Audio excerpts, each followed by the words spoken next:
নামাজের মধ্যে অন্য মানুষ করলে নামাজ হবে কিনা, কেউ বলে অন্য মানুষ করলে শিরক হবে। এটা শয়তানি কথা। নামাজের ভিতরে অন্য মানুষ করতেই তো পারে, অন্য মানুষ করলে নামাজ হবে না, এটা ঠিক না। তবে মন ফিরানোর জন্য চেষ্টা করতে হবে। কথা কি বুঝতে পারছেন? আমরা তো মানুষ। সাহাবীরা বলতেন যে ইয়া রাসূলুল্লাহ, আমরা নামাজের ভিতরে অন্য মানুষ হয়ে যাই। নবীজি বলেননি যে শিরক হয়ে যায়। শিরক হবে কেন? আপনি যদি নামাজের ভিতরে অন্য কোন দেবতার সিজদা করেন তাহলে শিরক মানেটা কি?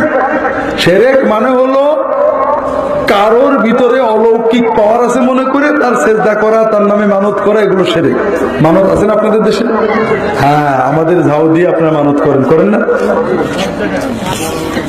ঝাউদিয়াতে তো মানত আছে, কুষ্টিয়ার আপনার। হ্যাঁ,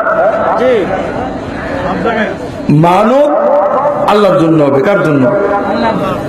আল্লাহর সাথে আর কাউকে যোগ করলে শিরক হবে। কথা বুঝেননি? কোন মাজারে দরগায় মানত মানেই শিরক। আল্লাহ তো এখানে দিল পাবেন না, পাশের মাদ্রাসায় দিলে পাবে না। তা আপনি ঝাউদি নিয়ে গেলেন কে? আপনি জানেন এখানে দিলে আল্লাহ একা পাবে, আর ঝাউদে দিলে আল্লাহ পাবে, ঝাউদে রুজুরও পাবে। এক দিলে দুই পাখি। সবচেয়ে বড় আল্লাহ নাউজুবিল্লাহ তো দিত না, ঝাউদে রুজুর ধাক্কা দিলে আল্লাহ দিতে বাধ্য হবে। এটা কি হলো? এইগুলো হচ্ছে নামাজের ভিতর অমনোযোগ হলে আউযু বিল্লাহি মিনাশ শাইতানির রাজিম বলে বাম দিকে এরকম থুতু করবেন নামাজের ভিতরে, নামাজরত অবস্থায়। আল্লাহ রাসূল বলেছেন এতে অমনোযোগিতা কেটে মনোযোগ আসবে।